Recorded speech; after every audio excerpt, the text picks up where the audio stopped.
En este mensaje, quiero compartir con ustedes una de las historias más impactantes de la Biblia, la llamada del profeta Isaías en el capítulo 6. Isaías nos muestra un encuentro transformador con Dios, donde ve al Señor sentado en un trono alto y sublime, rodeado por ángeles que cantan, Santo, Santo, Santo es el Señor. Isaías, al enfrentarse a la santidad de Dios, se siente indigno y confiesa sus pecados. Pero aquí vemos la misericordia de Dios, un ángel toca sus labios con un carbón encendido, purificando su pecado. Luego, Dios pregunta, ¿a quién enviaré? E Isaías responde con valentía, aquí estoy, envíame a mí. Esta historia nos enseña que, aunque somos imperfectos, Dios nos llama, nos purifica y nos equipa para su obra. Tal como Isaías, podemos experimentar la santidad y la misericordia de Dios al confesar nuestras faltas y recibir su perdón. Mi oración es que, al escuchar este mensaje, cada uno de nosotros podamos responder con fe y disposición al llamado que Dios tiene para nuestras vidas. Que el Señor nos use para su gloria. Pastor Miguel Núñez, su mensaje sobre la llamada del profeta Isaías fue verdaderamente inspirador. La manera en que explicó la santidad y la misericordia de Dios me llevó a reflexionar profundamente sobre mi relación con Él. Gracias por recordarnos que, aunque somos imperfectos, Dios nos llama, nos purifica y nos da propósito. Que el Señor siga usando su vida para bendecir a muchos. Capítulo 6 del libro de Isaías, uno de mis pasajes favoritos por múltiples razones. Es un pasaje que Dios usó en un momento dado en mi vida para cambiarla, para transformarla, para ayudarme a verlo como yo no lo había visto hasta ese momento. Y es mi oración que Dios pudiera hacer algo similar hoy, no solamente con ustedes, sino conmigo otra vez. En el año de la muerte del rey Uzías, vi yo al Señor sentado sobre un trono alto y sublime, y la orla de su manto llenaba el templo. Por encima de él había serafines, cada uno tenía 6 alas, con 2 cubrían sus rostros, con 2 cubrían sus pies, y con 2 volaban. Y el uno al otro daba voces diciendo, Santo, Santo, Santo es el Señor de los ejércitos, llena está toda la tierra de su gloria. Y se estremecieron los cimientos de los umbrales a la voz del que clamaba, y la casa se llenó de humo. Entonces dije, ay de mí, porque perdido estoy, pues soy hombre de labios inmundos, y en medio de un pueblo de labios inmundo habito. Porque han visto mis ojos al Rey, el Señor de los ejércitos. Entonces voló hacia mí uno de los serafines con un carbón encendido en su mano que había tomado del altar con las tenazas, y con él tocó mi boca y dijo, he aquí, esto ha tocado tus labios, escucha hermano, y es quitada tu iniquidad y perdonado tu pecado. Y oí la voz del Señor que decía, ¿a quién enviaré? ¿Y quién irá por nosotros? Entonces respondí, heme aquí, envíame a mí. La mayoría de los estudiosos, o por lo menos muchos de ellos, están de acuerdo que probablemente este texto describe el día en que el Señor llamó a Isaías a su oficio profético. Y el Señor lo hace en un año en particular, a través de una experiencia particular también, que cambia para siempre la impresión que Isaías pudo haber tenido acerca de Dios.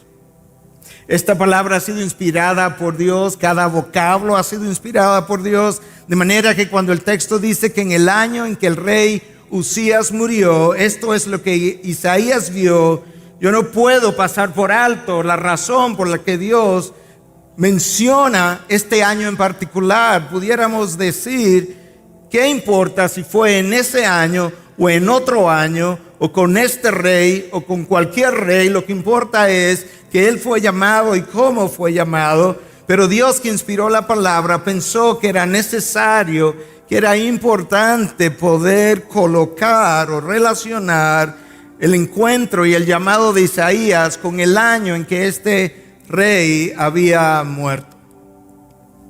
Usías fue un gran rey, un buen rey por 52 años. Por 52 años él gobernó tan bien que el segundo libro de Reyes dice que él fue un hombre que hizo lo recto delante de Dios. Allí él es mencionado por su otro nombre, Azarías. Pero dice el texto que él hizo lo recto delante de Dios hasta que al final de su reinado él violentó la santidad de Dios. Y un día él entró al templo y ofreció sacrificios, algo que solamente los sacerdotes podían hacer. Y al instante de haber violado la santidad de Dios, Dios hace que su cuerpo se llene de lepra, lo que motivó entonces que él tuviera que terminar su reinado, fuera sacado de la ciudad hasta el resto de sus días, o por el resto de sus días. En el año en que el rey que hizo lo recto delante de Dios violentó la santidad de Dios, Dios llama al profeta Isaías, le da un encuentro con su santidad y le recuerda a Isaías lo que él jamás pudiera hacer o debiera hacer en su ejercicio profético, y es violentar la santidad de mi nombre. En el año en que el rey Usías murió,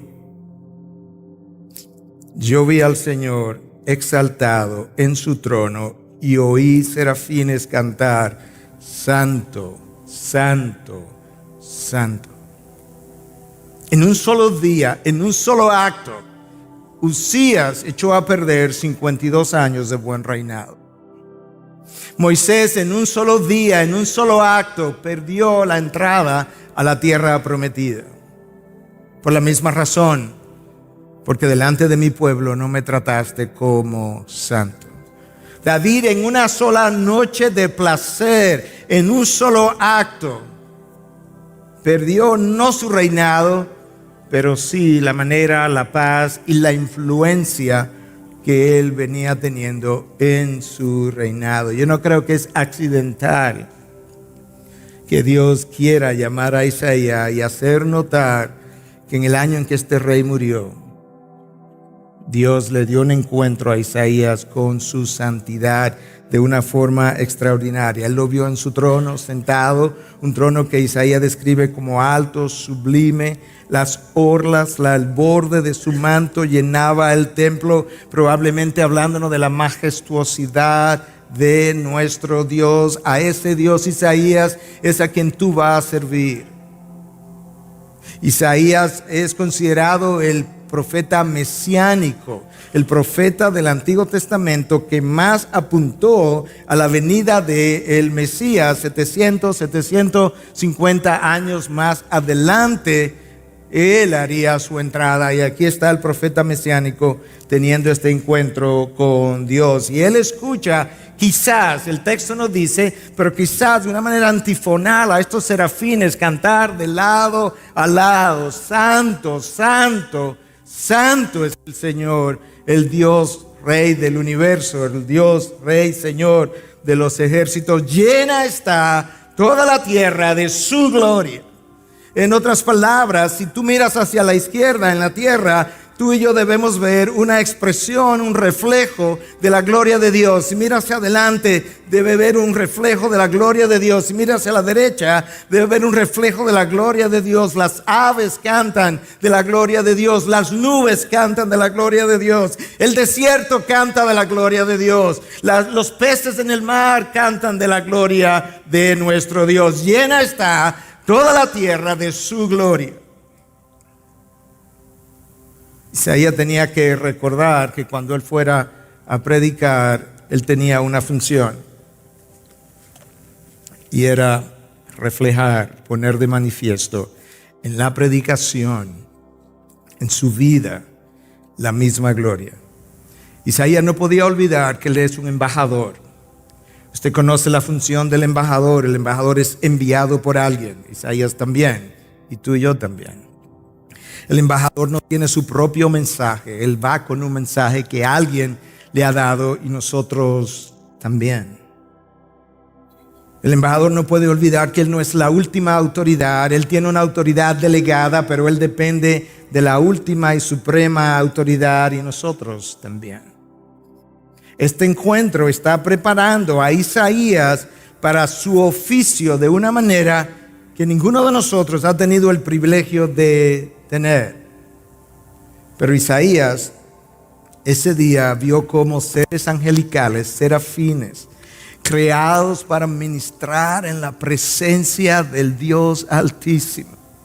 Fueron creados de una manera que pudieran tener estas alas, que yo no sé exactamente cómo lucirían o a qué exactamente corresponden, pero yo sé que el texto describe que estos seres angelicales, al estar en la presencia de Dios que habita en luz inaccesible, tuvieron la sensibilidad de cubrir sus pies, quizás en señal de humildad, de cubrir sus ojos, porque nuestro Dios habita en luz inaccesible, y a la vez poder responder a la presencia de este ser majestuoso y poder cantar: oh santo, santo, santo es el Señor de los ejércitos.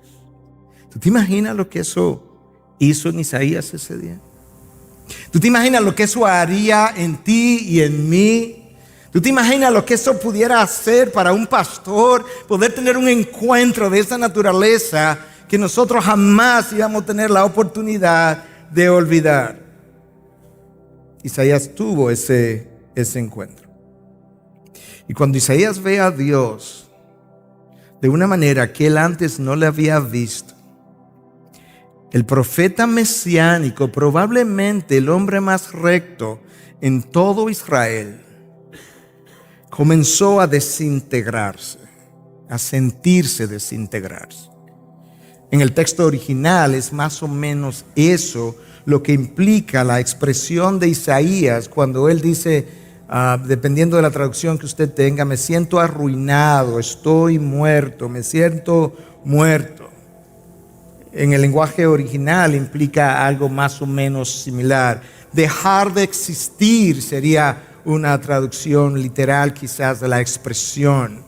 Él se sintió en ese momento temeroso. Claro, cuando tú ves a Dios de esa manera, tú te sientes temeroso. Tú no sabes lo que va a pasar, pero tú inmediatamente comparas lo que tú eres con lo que Dios es, y tú estás consciente más que nunca de cuán lejos está de esa enorme y gran y gloriosa y santa majestad, y tú comienzas a sentirte sucio, comienzas a sentirte inadecuado, comienzas a sentirte débil. El texto que leímos dice que los umbrales del templo comenzaron a temblar, y yo creo que Isaías probablemente tembló más que los umbrales.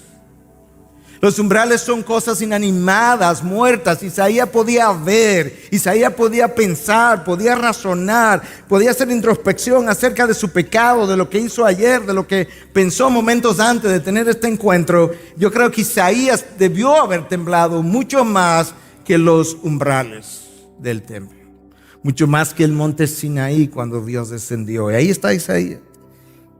Esta traducción de las Américas dice: porque perdido estoy. Y el texto continúa y nos deja ver que Isaías se sintió sucio. Soy un hombre de labios inmundos, el profeta mesiánico. Y en medio de un pueblo de labios inmundos habito. Por fin Isaías se dio cuenta de algo que muchas veces nosotros los líderes no nos damos cuenta. Y es que nosotros no estamos aquí arriba, nosotros estamos con el pueblo. Somos hombres pecadores, perdonados por gracia, por la sangre de Cristo. Y solamente por gracia Dios nos ha dado la oportunidad de estar en una posición de liderazgo, nada más. Isaías entendió eso. Yo soy un hombre de labios impuros, de labios inmundo, sucio, y tengo un problema. Y es que yo he visto al Señor alto y sublime. Isaías conoce toda la historia del pueblo de Israel. Él conoce lo que Dios le dijo a Moisés.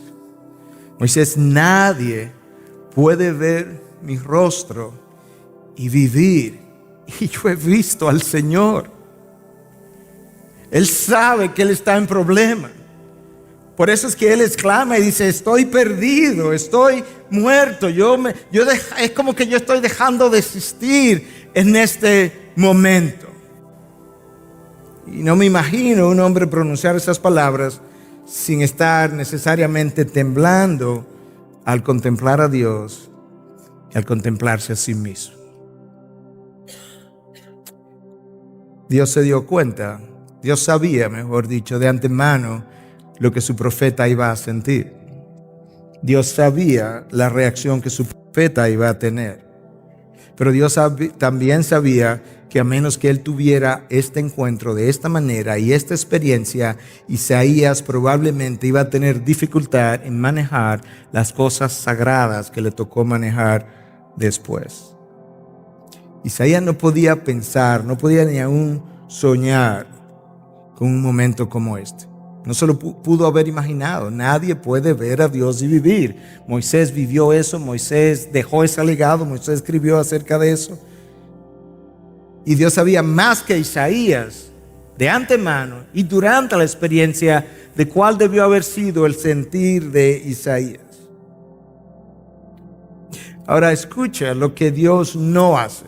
Isaías se siente inmundo y él lo era. Isaías se siente incapaz y lo era. Isaías se siente inepto, se siente no preparado y lo estaba. Pero escucha lo que Dios no hace. Dios no mira a su siervo de labios inmundos, de corazón pecaminoso y le dice, ahí está bueno, Isaías, sufre en presencia de mi santidad. Si tú sabes lo que yo soy y sabes lo que tú eres, esto es lo que tú mereces. No. Dios ve a su siervo temeroso, incapaz, inmundo y tiene compasión de él. Y él da orden para que uno de los serafines en esta visión que Isaías está teniendo, uno de los serafines que ha cantado santo, santo, santo, tome una tenaza larga y tome un carbón encendido del altar del incienso y con el carbón encendido lo pase por los labios de Isaías, labios que Isaías admitió que eran inmundos, pero labios que iban luego a profetizar palabra santa. Y Dios dice entonces en este texto que acabamos de leer, o mejor dicho, el serafín dice, pero algo que Dios probablemente le ordenó, he aquí, esto ha tocado tus labios, es quitada tu iniquidad y perdonado tu pecado. ¿Alguna vez, hermano, tú te has sentido inmundo?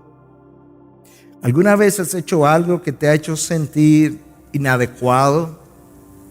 ¿Alguna vez has estado en un lugar donde luego alabar o pensar acerca de Dios te ha hecho sentir atemorizado de la santidad de Dios?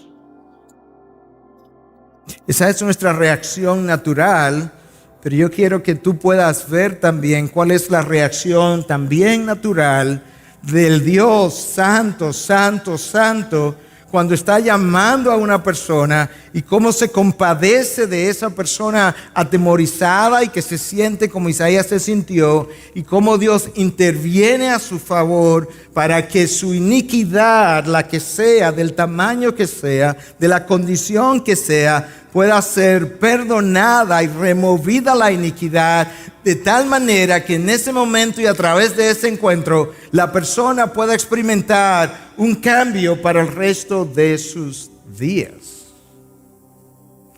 Este es un texto que nos ayuda a entender lo que el mismo profeta Isaías en 57:15 nos dice, que ese es el Dios trascendente, alto, sublime, que habita allá arriba en las alturas, pero que es el mismo Dios que habita aquí debajo con aquel que tiene un corazón contrito y humillado.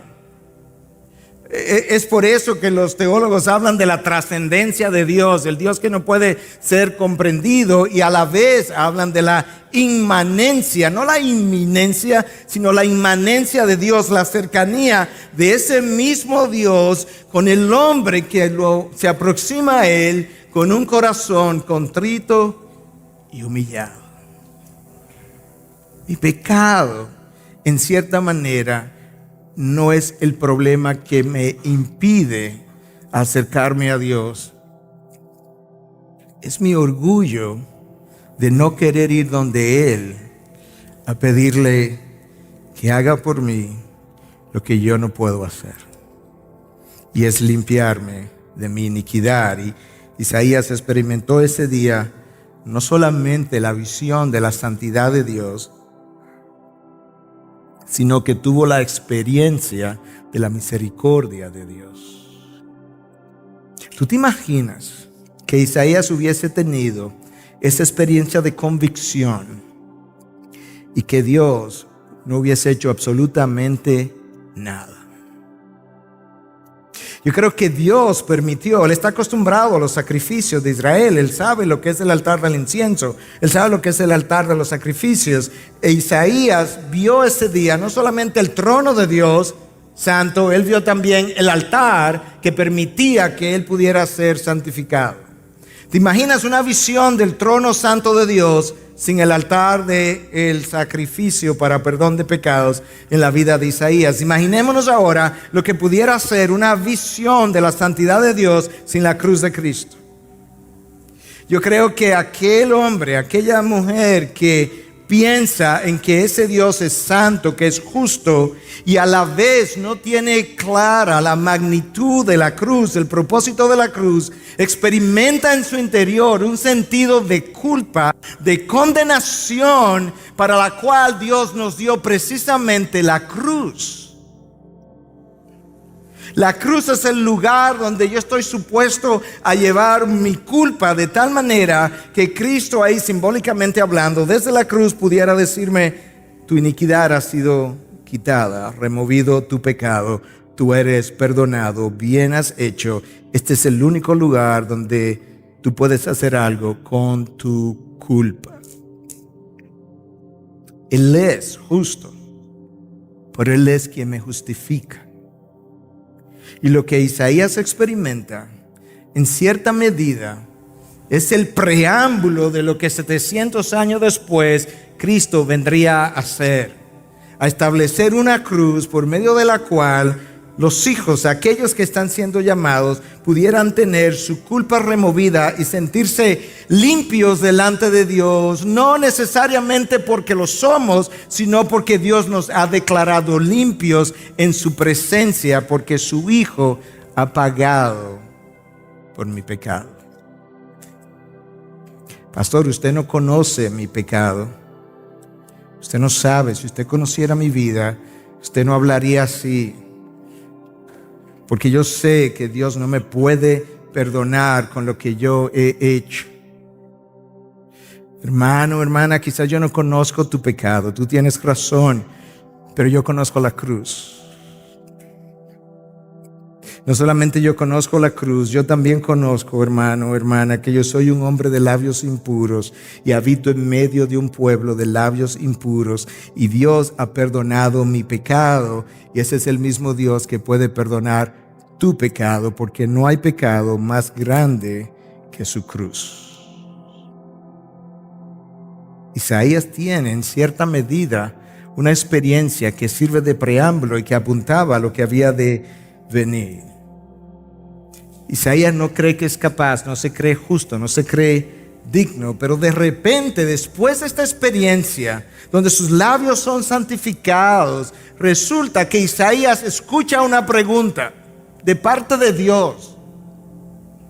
Dios sabía que él no podía hacer esta pregunta a Isaías antes de poder realizar la expiación de su pecado, pero limpiados los labios de Isaías, Dios hace una pregunta y dice: ¿a quién enviaré y quién irá por nosotros? Si esta pregunta hubiese salido antes de la experiencia de expiación, de perdón de pecado, yo estoy absolutamente seguro que hubiese habido en ese momento un silencio sepulcral, porque nadie se hubiese atrevido en ese instante, sintiéndose como Isaías se sintió, a responder esa pregunta. Y si hubiese respondido, probablemente hubiese dicho: no sé, Señor, yo soy un hombre de labios inmundos, yo no puedo. Pero esa no es la respuesta de Isaías. De repente Isaías dice: heme aquí, envíame a mí. ¿Qué hace que este hombre que se siente deshecho, arruinado, desintegrado, pudiera decir el hebreo, pase de una condición de sentirse de esa forma a sentirse completamente seguro de que él está listo para ir? Solamente necesito tus órdenes, envíame a mí. ¿Qué lo hizo? Un encuentro con la santidad de Dios y un encuentro, una visitación de la misericordia de Dios para con él. Una visitación inmerecida, pero recibida, real, que él la pudo sentir. Y el hombre de labios inmundos, de repente, en un solo instante, en una sola ocasión, en un solo día, en un solo encuentro, dice: yo estoy listo. Quizá minutos después: no sirvo, me estoy muriendo. Yo estoy listo, Señor. Yo no me imagino frente al Dios santo, santo, santo, poder levantar mi cabeza y poder decir: Señor, yo estoy listo. Pero Isaías lo hizo porque Dios lo preparó.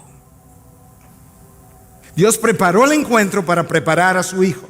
Preparó el encuentro para preparar su envío. Dios no prepara el encuentro para que su hijo sufra. No, Dios prepara el encuentro para equipar a su hijo con una visión que lo pudiera catapultar por los próximos 50 años a ejercer un ministerio fiel, a pesar de que por las próximas 5 décadas nadie en Israel le hizo caso a Isaías. ¿Te imaginas en una ciudad como Santo Domingo, en mi caso, Juárez, que es su caso, donde tú pudieras estar ministrando por 50 años y la gente no responde? Yo no leí todo el texto, pero Isaías se le anunció el día de su llamado que la gente no iba a responder.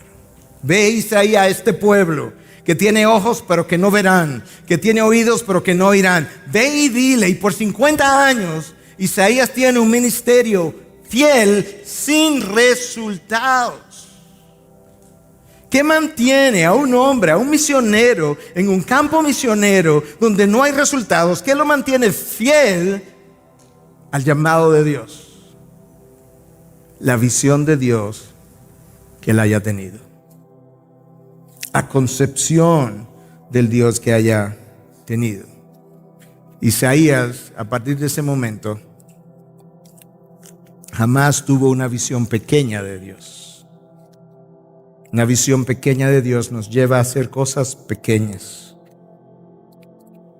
Y la razón es que cuando Dios es muy pequeño, todas las ofertas del mundo, todas las empresas del mundo, todas las tentaciones del mundo me lucen más grandes y con más brillo que el llamado de Dios.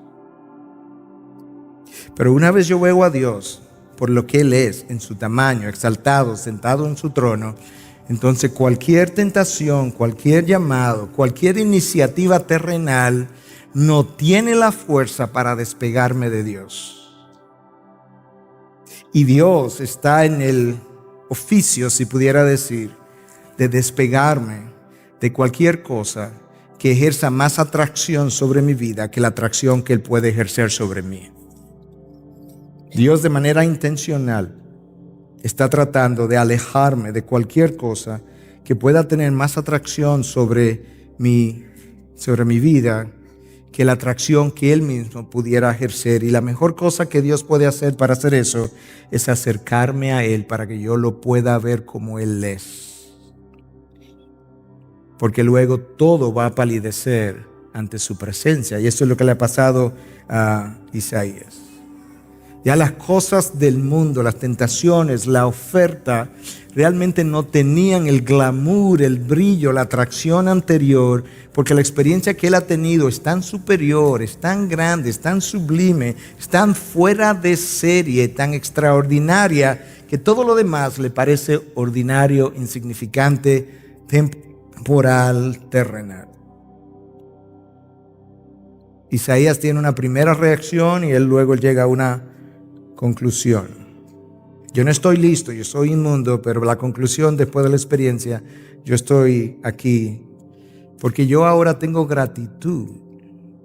Primero él tenía culpa, ahora él tiene gratitud. La culpa lo hace sentir temoroso, la culpa lo hace sentir inepto, incapaz, pero ahora él tiene gratitud porque la iniquidad que lo hizo sentir de esa manera ha sido removida. La cruz fue colocada en el Calvario hace 2000 años atrás y Cristo se colgó en ese lugar, en un madero cruzado, precisamente para remover mi culpa, y que una vez yo experimentara la remoción de la culpa, la gratitud que yo sintiera por lo que Él hizo fuera suficiente para que yo pudiera vivir el resto de mi vida con gratitud, sirviéndole, alabándole, adorándole y reflejando la gloria que toda la creación y toda la tierra refleja, como en este pasaje se nos deja ver.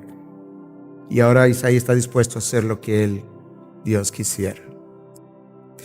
Esa es la gratitud que Jonás no pudo experimentar. Dios habló con Jonás. De alguna manera Dios se encontró con Jonás. Y Jonás tenía un problema con ir a predicarle a los ninivitas. Porque los ninivitas son tan malos, tan crueles, Dios. Y tú eres un Dios tan misericordioso. Yo te conozco, tú eres capaz de perdonarlos.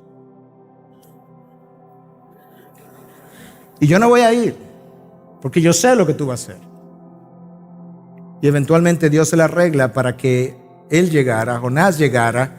Y cuando los ninivitas se arrepienten, a pesar de la predicación involuntaria de Jonás, Dios vuelve a encontrarse con Jonás. Jonás todavía está airado y Dios le dice a Jonás: ¿cuál es tu problema, Jonás? Que yo sabía lo que tú ibas a hacer y mira, ahí está la evidencia. Tú lo has perdonado. Jonás se creía superior a los ninivitas. Yo sé, Dios, que yo merezco tu perdón. Y yo estaría dispuesto a servirte incluso. Mi preocupación es que tu misericordia es tan grande que tú te atreves a perdonar personas que son peores que yo. Isaías jamás iba a tener un pensamiento como ese, porque cuando él vio a Dios por todo lo que él es, él inmediatamente comprendió: yo, los ninivitas, Jonás, Isaías, estamos todos en el mismo lugar, en el mismo plano, en necesidad del perdón tuyo, Señor. Pero cada uno de nosotros en algún momento tiene un Jonasito en el interior.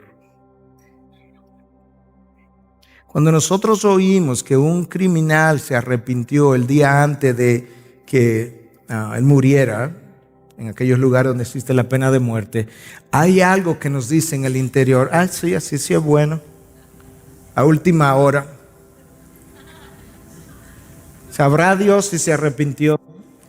En cierta manera, es verdad que solamente Dios sabe si se arrepintió, pero eso no es lo que nos molesta. Lo que nos molesta es que, cuidado, si es verdad que se arrepintió. Y peor es cuando el Jonás habla en contra de nosotros mismos. No, Dios no me puede perdonar. No, yo sé que Dios no me puede perdonar.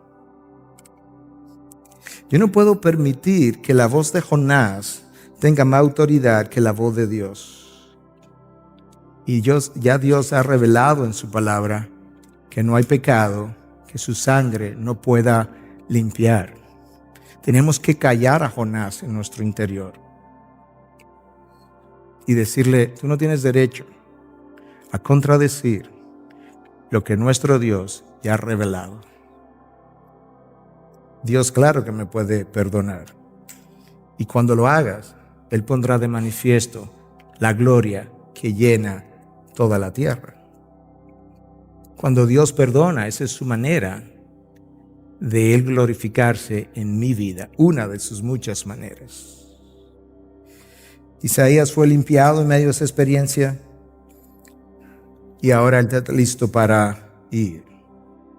En ocasiones yo creo que la resistencia, quizás en ocasiones, no estoy diciendo siempre, la resistencia a nosotros querer ir o decirle, Señor, yo estoy listo para hacer este ministerio o abrazar un ministerio a tiempo completo. Yo creo que en ocasiones se debe a que sabemos que hay pecado en nosotros, que nosotros no estamos dispuestos a llevárselo al Señor a sus pies.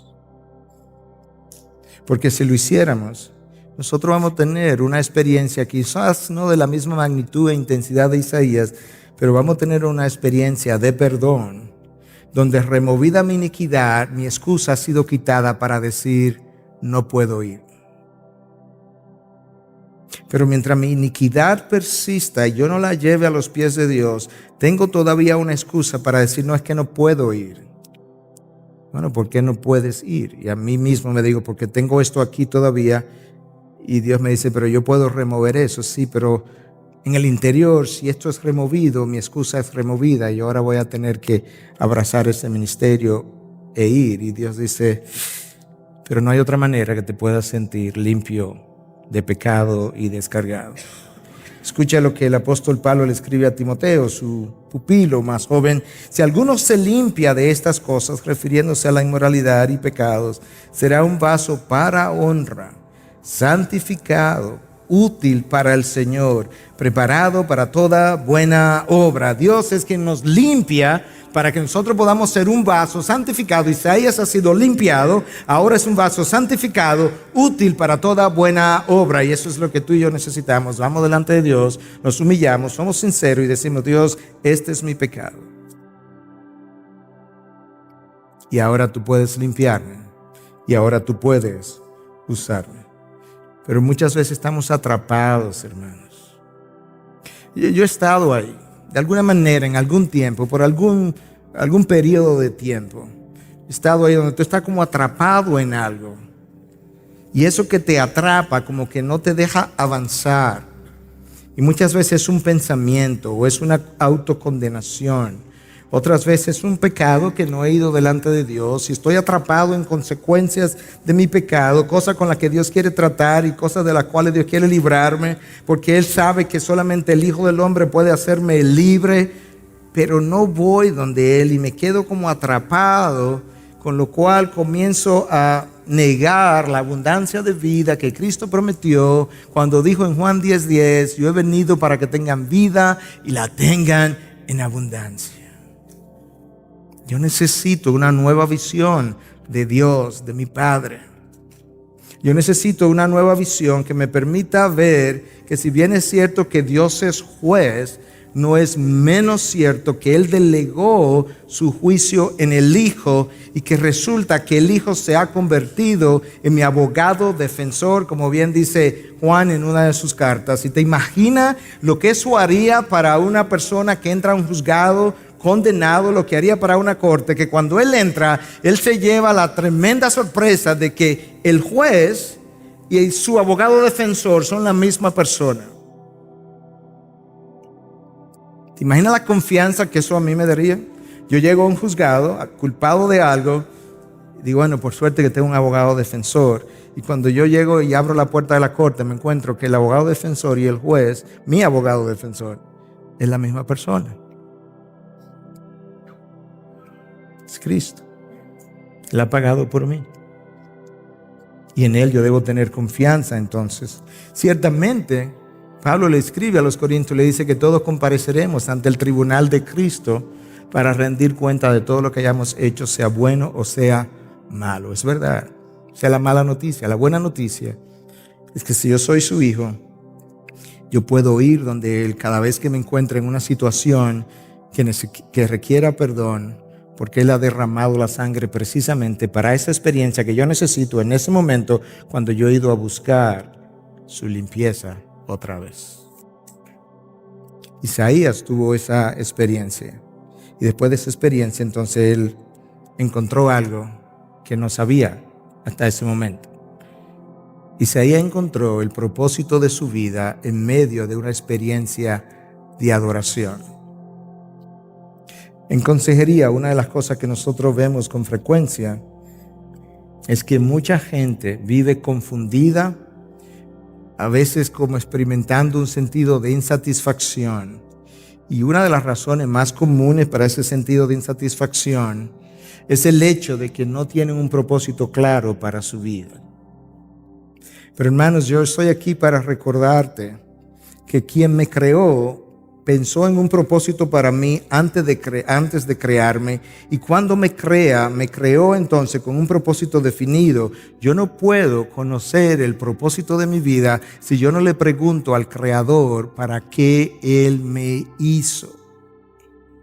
Cuando tú vas donde un alfarero y tú estás haciendo diferentes tipos de artesanías y demás, si él está haciendo una tacita de café o una taza X, tú notarás que él le hace un plato para donde va la taza, le hace una asa donde tú la vas a agarrar, no la hace muy profunda porque es para tomar café, vamos a decir, pero cuando tú volteas la vista, te das cuenta que hay otro vaso al lado que no tiene asa, que es muy profundo, y cuando tú le preguntas para qué es, él te dice porque eso es para poner flores, y por tanto tiene otra forma. De esa misma manera, Dios, el alfarero perfecto, cuando Él pensó en ti y en mí, Él pensó en un propósito definido, y luego fue y te creó y te preparó y te dio talentos naturales y luego dones del día que naciste de nuevo, con la idea de que tú pudieras cumplir el propósito para el cual Él te trajo a esta vida, en este tiempo, en este lugar. Y la mayoría de las veces yo encuentro eso cuando yo comienzo a adorar a mi Dios por lo que Él es. Y en esa experiencia muchas veces Él no solamente me limpia, Él me muestra el propósito de mi vida. ¿Quién irá por nosotros? He aquí, envíame a mí. Ese día Isaías encontró el propósito para el cual él había nacido en esa generación, en ese tiempo. Bueno, ¿por qué el propósito para el cual Dios me creó es tan importante para mí, como lo fue para Isaías? Porque mi satisfacción en la vida depende de que yo haya llenado o esté llenando el propósito de Dios para el cual yo existo. El libro de Hechos dice en el capítulo 13, 36, cuando David cumplió su propósito en su generación, David durmió. David no muere un día antes de que su propósito se hubiese cumplido. David no iba a vivir un día más después que su propósito se hubiese cumplido. Por eso es que Cristo nos dice en el Sermón del Monte: ¿cuál de ustedes con preocuparse pudiera agregarle una sola hora a su vida? No puedes agregarle una sola hora a tu vida, porque tú tienes una vida que ha sido determinada para que llenes un propósito. Terminado tu propósito, te puedes despedir de este mundo. Yo no quiero vivir un día más después que yo haya llenado mi propósito. Y la manera como nosotros tenemos que vivir ese tiempo es descansando en Dios. Agustín decía en el siglo IV: oh Dios, nuestras almas están inquietas hasta que reposemos en ti. Isaías pudo reposar en Dios. Y nota que cuando Dios hace la pregunta, ¿quién irá por nosotros?, Isaías no dice, bueno, depende, dime primero, ¿a dónde? Isaías no dice, bueno, pero ¿cómo? Puede ser, pero dime primero cómo. Él no hace las preguntas que usualmente nosotros hacemos. Bueno, Dios, ¿a hacer qué? Yo te voy a contestar ahora, pero ¿a hacer qué? No, Isaías no necesitaba las respuestas. Él tenía a Dios. Y ahora él, sin conocer las demás respuestas, él está dispuesto a decir, envíame a mí, yo estoy aquí, envíame a mí. Y mira cómo lo hace en medio de una experiencia de adoración. Déjame leerte esta definición de adoración de William Temple, el arzobispo de Canterbury, muchos años atrás. Dame un segundo porque tenía la definición que no era en ese momento. En esencia, lo que Temple está diciendo, si no la encuentro,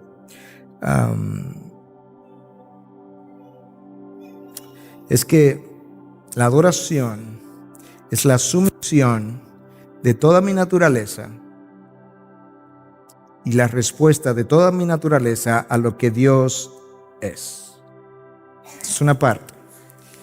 Y luego él dice entonces que en esa adoración yo someto mi voluntad a los propósitos de Dios.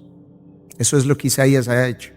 Isaías ha sometido su voluntad a los propósitos de Dios. Por eso él no hace más preguntas. Heme aquí, envíame a mí, a cualquier lugar donde tú decidas. Él ha tenido una visión grande de Dios. Aquí está la definición. Adoración es la sumisión de toda nuestra naturaleza a Dios.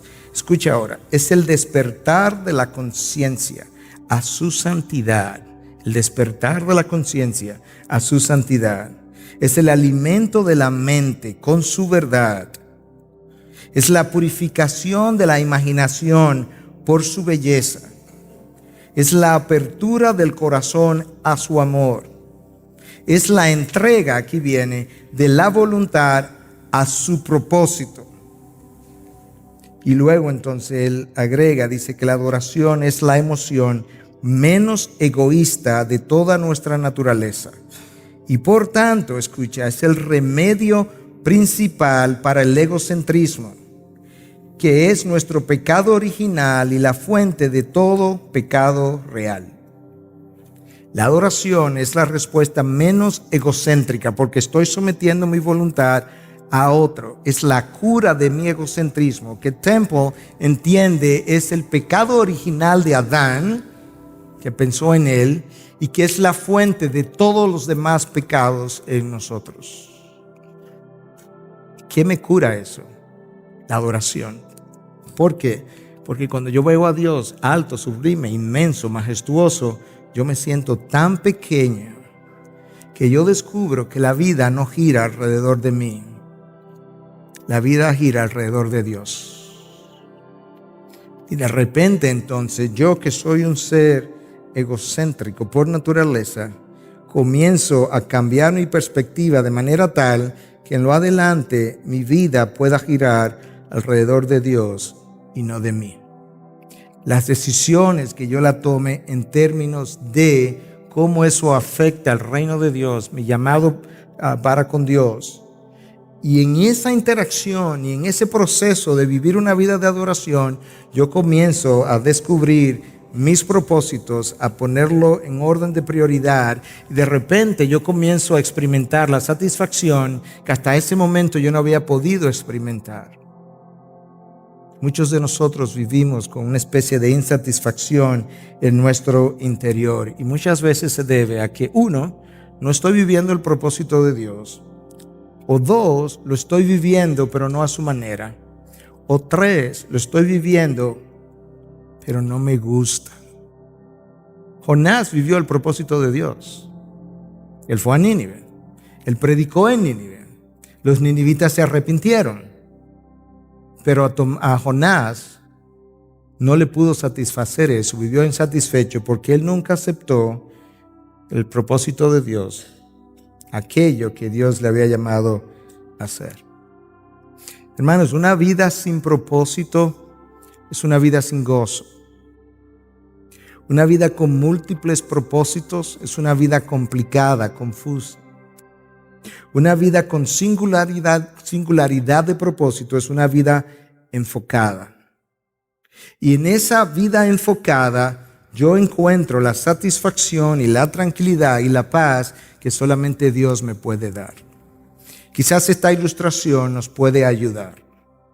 Esta luz o luces que están aquí están compuestas de lo mismo que un rayo láser está compuesto. Sin embargo, estas luces no tienen el poder del rayo láser de traspasar superficies, de quemar superficies. Y están compuestas exactamente de lo mismo, fotones. ¿Cuál es la diferencia entre estas luces y el rayo láser que tienen la misma composición? Que los fotones de estas luces están dispersos y los fotones del rayo láser están todos reunidos en una sola dirección. Dios es el único que es capaz de tomar mis dones, talento, oportunidades, insuficiencias, incapacidades, reunirlas y ponerlas todas en una dirección con singularidad de propósito. Y esa vida es una vida poderosa en las manos de Dios, porque es una vida enfocada, Es una vida que no tiene desperdicios o tiene desperdicios mínimos, precisamente porque Dios ha logrado enfocar mi vida. Y yo descubro eso en relación con Dios, en relación íntima con Dios, en una vida sometida a Dios. Y ese Dios entonces te ha colocado en una generación para que la impacte.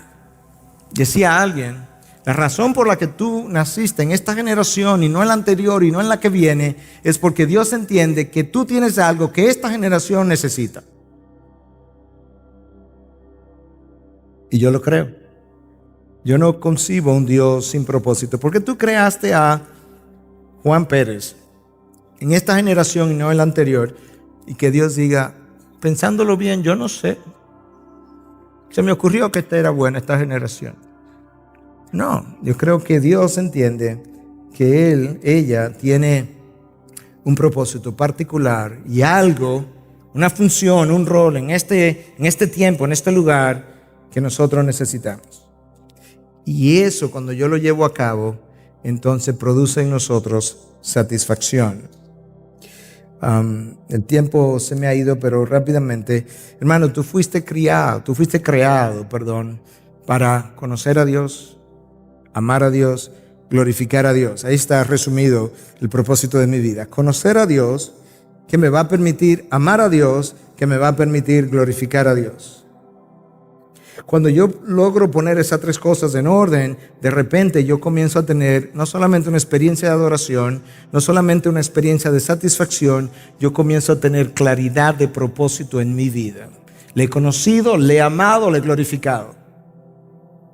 Cuando no estoy glorificando a Dios, yo no le estoy amando como Él lo debo amar, y cuando no le amo como Él merece, simplemente no le conozco como Él es. Por tanto, mi oración frecuente y repetitiva es: Dios, revélate a mí. Revélate a mí una y otra vez. Cuando tú conoces tu propósito, entonces tú puedes ahora glorificar a Dios de una mejor manera, porque para eso Él te creó. Y súbitamente, sin esperarlo, yo comienzo a descubrir, cuando encuentro a Dios de esa manera, que resulta que Dios tiene y es todo lo que yo siempre deseaba. Yo lo busqué por esta vía, lo busqué por esta otra vía, pero súbitamente y de una manera inesperada, yo descubro, al tener una relación íntima con Dios, ¿sabes qué? Pero todo esto era exactamente lo que yo buscaba, lo que yo esperaba, lo que yo anhelaba. Lo que no sabía era que estaban resumidas en Dios. Cuando tú lo pierdes todo y todavía tienes a Dios, tú lo tienes todo. No necesitas más nada. Él es tu satisfacción. Le podemos preguntar a un Isaías que ministró por 50 años sin ningún resultado. Cuando tú ves a Dios, cuando tú tienes un mega Dios, tú no necesitas mega resultados. Dios siempre es más grande que los resultados. Los resultados no te satisfacen tanto porque tu satisfacción está en Dios. Son buenos, lo aplaudimos, debemos celebrarlos. Pero esa no es mi satisfacción. Mi satisfacción está en el mega Dios que se ha revelado en mi vida y que yo he llegado a conocer. Isaías dice: yo estoy listo. Pastor, pero yo he tratado, yo he buscado, me he esforzado y como que no lo encuentro. Déjame hacerte una ilustración más y cerrar en vista del tiempo. Es una leyenda. Pero este hombre se pierde en el desierto. Un desierto no habitado. Y comienza a caminar. No hay nada, no hay casa, no hay personas, no hay árboles, no un desierto como el que ustedes tienen aquí. Un desierto completo. Y de repente él se encuentra con una bomba de agua. Vieja, parece un pozo con una bomba de agua, oxidada. Y al lado de la bomba de agua hay un vaso con agua. Él está muriéndose de la sed y él comienza a pensar: ¿me bebo el agua? ¿O trato de, no sé cómo ustedes le llaman, pero en inglés es prime the pump? En nuestro país llamamos sobar la bomba. que es preparar la bomba con echarle agua para que pueda funcionar. Purgar la bomba. Ok. Y él se queda pensando. De repente él dice, yo me voy a arriesgar. Yo voy a tratar de purgar la bomba, aunque me quede sediento. Y él le echa el agua a la bomba y él toma el manubrio y lo comienza a mover. Está oxidado, es viejo. Nada de agua.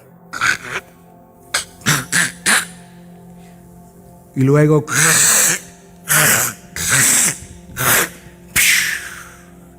y agua fresca, y más agua, y más agua, y más agua, y más agua. Y él bebe, y bebe, y bebe, y se satisfizo.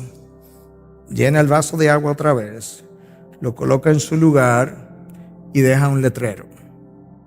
Lo voy a decir en inglés primero para ver luego cómo tratamos de traducirlo. El letrero decía, "You have to give it all the way before you get anything back." Tú tienes que darlo todo.